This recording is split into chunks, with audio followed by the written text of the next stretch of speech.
200 বছরের প্রাচীন বেহালার ব্যানার্জি বাড়ির জগদ্ধাত্রী পুজো।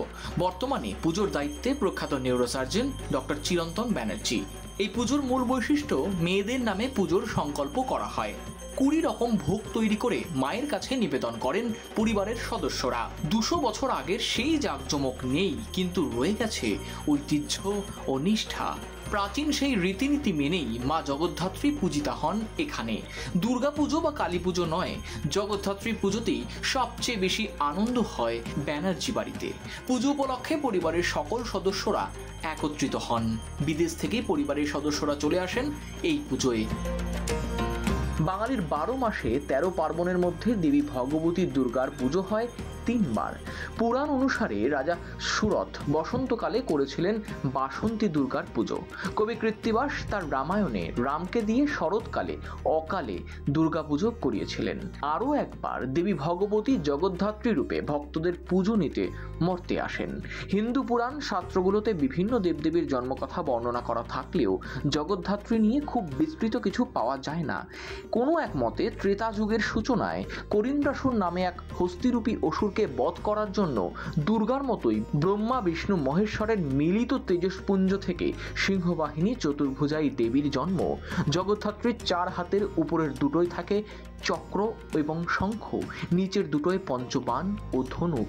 আবার অন্য এক মতে কোনো অসুর বধের জন্য নয়, অগ্নি, পবন, বরুণ ও চন্দ্র এই 4 দেবতার দর্প চূর্ণ করার জন্য দেবী জগদ্ধাত্রীর উদ্ভব।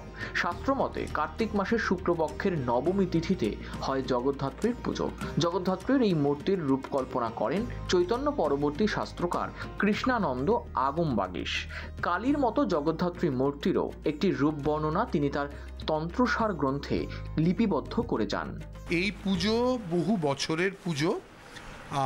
আমার মামার বাড়ির দিকে হতো এবং মামা না থাকায় সেটি আমার মায়ের এখানে এবং সেই বাড়ি বিক্রির পরে এই বাড়িতেই হয়ে থাকছে। আর দিদিমার ওখান থেকে আমরা জন্ম থেকে তো দেখছি তারও বহু আগেকার পুজো। এবং এখানে যেরামনি বললেন মহিলাদের নামে সংকল্প করা হয়, একসঙ্গে একদিনে 3টি পুজো করা হয় আলাদা করে। এবং তার সঙ্গে মাকে যেরকম আমরা নিয়ম নিষ্ঠা মেনে চলি এবং বিভিন্ন প্রকারের খাবার ভোগ দেওয়া হয়ে থাকে, প্রায় 20 রকমের রান্নাবান্না করা হয়। সেটাও একটা বিরাট কাজের মধ্যে পড়ে আমাদের আর কি। এছাড়া ফল, মিষ্টি এবং অন্যান্য জিনিসপত্র তো রয়েছে। বিভিন্ন সময়ের সপ্তমীর এক প্রকারের ভোগ, অষ্টমীর, নবমীর। তবে আমাদের এখানে বলি বা অন্যরকম কোনো আমিষ পুজো কিন্তু তন্ত্রমতে হলেও বৈষ্ণবুক্ত হিসেবেই, মানে সে যেহেতু ওই বাড়িতে যখন পুজো শুরু হয় সেখানে নারায়ণ গৃহদেবতা ছিলেন, কাজেই নিরামিষ পুজো, মাছ মাংস বা কিছু দেওয়া হয়। মায়ের কাছে প্রার্থনা, দেখুন মা তো নিজেই দিয়েছেন, মাকে আলাদা করে চাওয়ার কিছু নেই। সবার ভালো হোক, নতুন বছর আসছে, নতুন বছরে সবাই ভালো থাকুক, আমরাও ভালো থাকি, সবার মধ্যে আমরাও পড়ব। প্রত্যেকে ভালো থাকলে, বড্ড খারাপ সময়ের মধ্যে দিয়ে আমরা যাচ্ছি, তো সবাই ভালো থাকলে মনে হয় খুব ভালো হবে।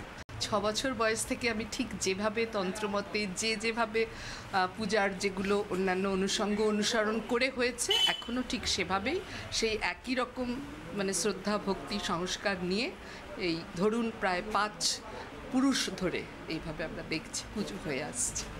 Bureau report, channel 10।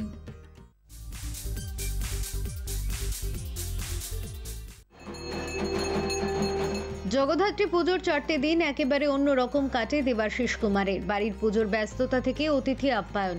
অন্যদিকে অভিনেত্রী দেবলীনা কুমারও নিজের বাড়ির পুজোয় মাতলেন জগদ্ধাত্রী বন্দনায়। বারোয়ারি তো বটেই, কলকাতার একাধিক বনেদি বাড়িতে ঘটা করে আয়োজন হয় জগদ্ধাত্রী পুজোর।